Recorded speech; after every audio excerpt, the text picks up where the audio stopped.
Alright,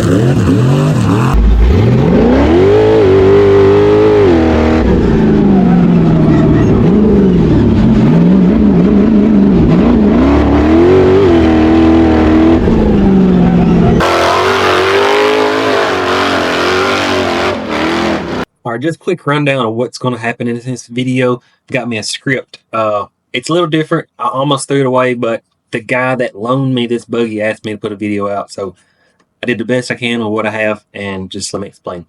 So if you know, I do had a rock bouncer, and I give it away to a stranger, and I'm going to make a full video of that explaining it so you fully understand. For right now, we'll just leave it alone, and I know some people's like, why would you give $150,000, $200,000 race rig to a stranger? It'll make sense if you watch that video. So, into that. So, for this season, a guy named Wade Good has it, and I'll explain that in another video. So, first thing, let's see. Wade has it this full season. So, what had happened is there's two seasons most people race with. There's Outlaw Series, which you'll see in this one, and then there's the NNRA, SSRS, whatever it is, the other series. So, Wade wants to run both of them. Well, Outlaw Race was first, and I might throw a few clips of it there.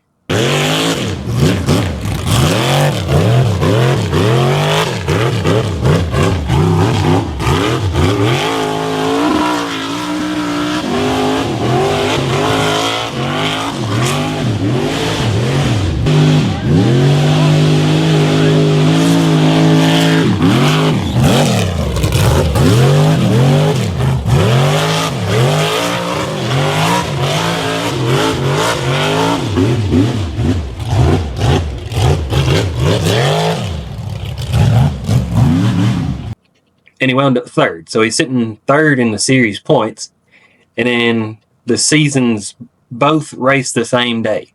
So he's more worried about the other series because he's never won a championship with them. He already has one with this series. So I hated for my buggy just to throw away the third position in points. So I was like, if somebody would just let me loan a rig. And then I was sitting here like, it's kind of strange. I'm asking around to borrow a rig when I have one. So anyway, I was like, that's probably not going to work out. So I thought about the guy that owns this orange buggy. I figured out he lived close because he's always at Alabama or Hawk Pride or this place. So I was like, he'll probably be there. So I messaged him about just running for Wade's points. I said, I don't care if you just get dead last, just as long as you get points. And he wrote back, he said, won't you race it? I was like, well, I didn't expect that, but sure. So we agreed on that. Didn't ask a few questions. He got it back like Thursday. See, that's what he's a nice guy. He's like, no, he said, I regularly don't even bolt check it, but he said I checked all the bolts, made sure everything's good. And as I start strapping in, I was like, this is kind of scary. You don't even know if the seat's bolted in or anything. Anyway, all that was good. Okay, so like I said, the two series, so all the media is at the other one. So there's literally nobody filming, and I had nobody to really film. If you watch the race, there's no way to film it. I'm sorry about that, but this is the best I got. So the guy shows up with an orange buggy, unloads our trailer, says, it's yours, do what you want, and bring it back when you're done. I was like, that's just so wild. This is a great sport to be in. If you're not, it's pretty cool. So first thing I get in, I was like, oh my gosh, I didn't think about this. I'm 5'9", 5'10", not a big person. He's like 6'4", and it's built for a 6'5" person. So in the video, if you pay attention, the intro scene, the only scene I really have other than in cab, I'll explain that in a second, is literally we cut a 2x4, duct taped it to the gas pedal. The steering wheel I'm strapped in, I can't even touch it. So luckily, a guy let me borrow his steering wheel. So if you'll see, I'm swapping back steering wheels. The brakes, I'm like tiptoeing on them, and I wound up at the end. I put zip ties on them just to give me some traction. And then the window net. I forgot you had to have a window net this series. So if you look, it is like so ghetto rigged with straps and zip ties and duct tape, but it worked. So, and then Dylan, if y'all follow him, he actually went and made me a spacer for mine and brought the bolt. So that was pretty cool, but I luckily didn't need them because it was going to be like offset and crooked. The video is not that great. It's mostly in cab. That's just literally the only footage I had to make this make sense. I hope it's okay. Next time I should be better. And if you noticed, I was like deathly sick, and every time I go out now I have to talk to everybody, so I had like no voice. So anyways, I'm gonna let you see it. I I just set out to get weighed points. I think I wound up 7th.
Which the buggy that I drove, the orange one, was actually phenomenal. And that's what I told him. I'm not going to sit here and explain it. The power steering was overdrove. So instead of it spinning 1-to-1 with a motor, it's turning like 12,000 RPM. So it's kind of hard driving it. If you floor it, you lose steering, which you can't see in the video. You just have to trust me. If you floor it, it cavitates the pump and you lose steering. So you literally have to let off, get some steering, and then floor it, and then you lose your steering. So I made it work. I messed up literally every run, but still got weighed points, and I think he actually wound up staying 3rd after this. So we'll see what he does with it, but I'm going back to retirement. So yeah, get to the video. Hope you enjoyed. At the end is Dylan, which you probably know him. It was actually Friday night before he got his little turbo Jeep out. So that's at the end of it if you just want to skip to it there. But anyways, hope you enjoyed. Thank you for watching. Have a good day, and yeah.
This will make sense soon.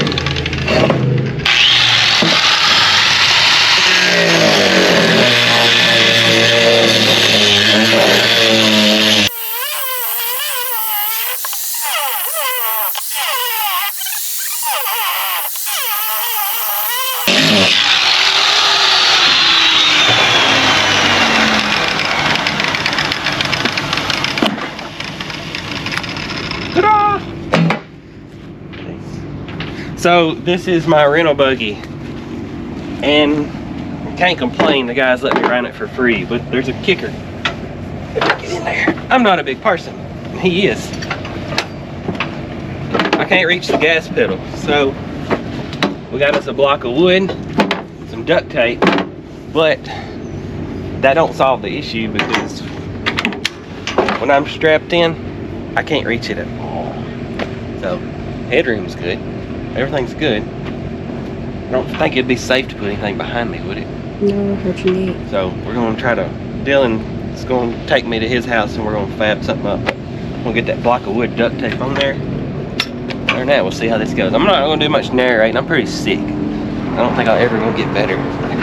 We'll see y'all in a second. Oops.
bridge up there. Oh, okay. If you're bored, go ask Jonathan Gibbs. When he pulled off on the back right back here, he was pouring something. I don't know if it's fuel or coolant. I'm gonna guess it was cooling because he keeps cutting it off. Probably.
nervous about the downhill. These brakes ain't.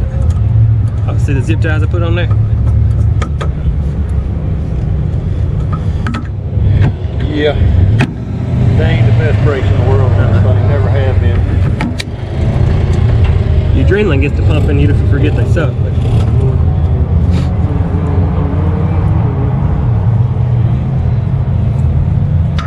you just run factory gears in yours? Running 538 to it. That's why they keep bringing them off. Still got a 205 in it. Wow. So John's putting gas in his.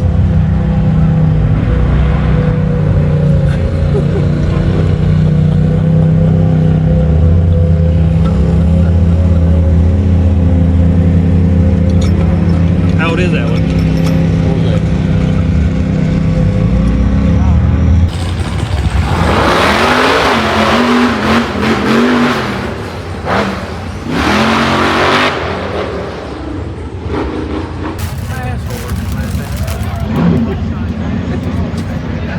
Video.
seconds, time to beat.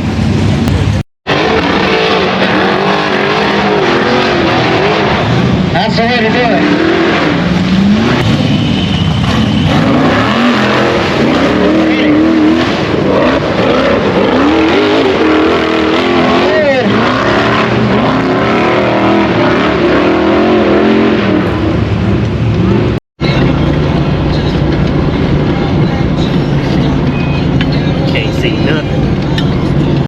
drive because that CV ball is locking up and it's like clunk clunk. I know it's gonna break. Yeah.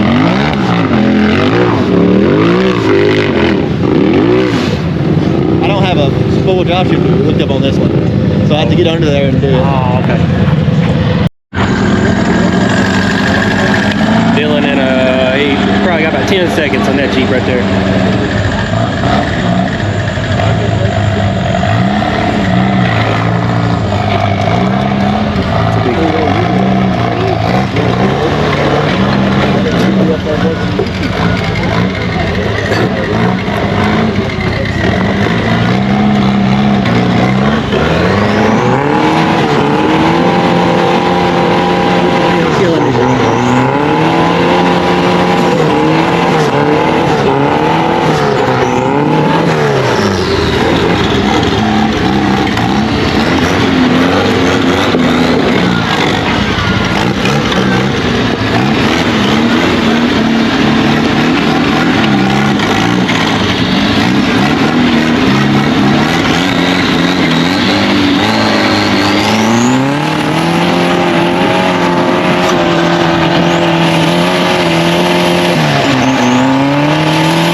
That's it.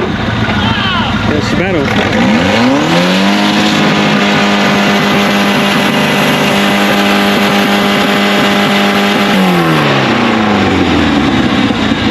You gotta drive it home.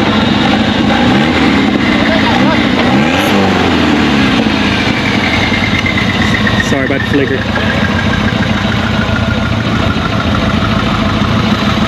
Something blew off. Oh, radiator hose. Is that gas or coolant? That gas and the yoke on the transfer case just... Is this gas or coolant? Oh, it's coolant. Okay. Mulatto. You got pretty... Yeah. Like the yoke on the front end case plate, like kind of wobble.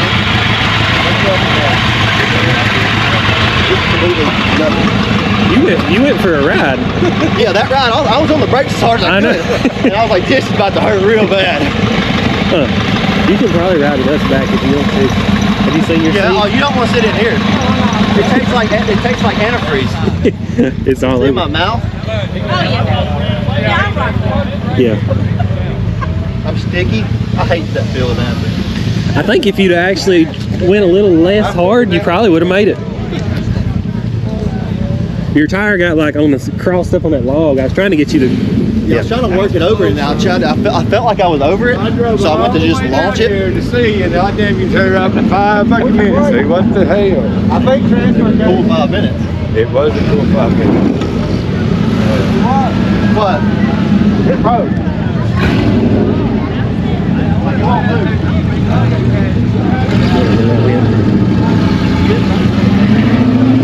You got stickies.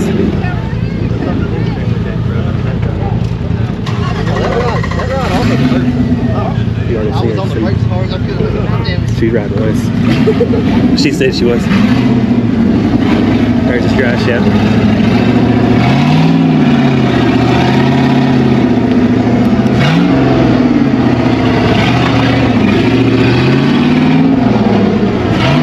If that thing nearly made it, that thing on stickies ought to just cakewalk it, to be honest.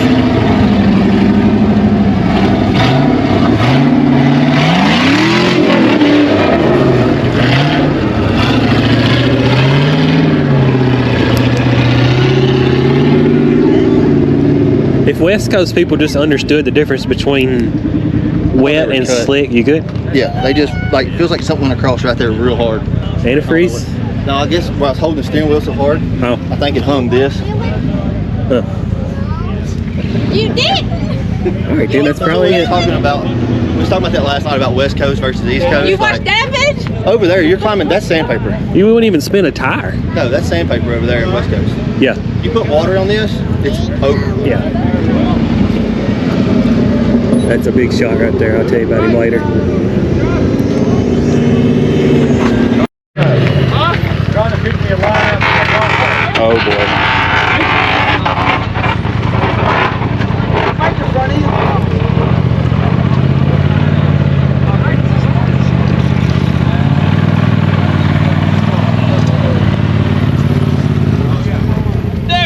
Yo, that ain't me. Transfer case. Yeah. You be involved in that.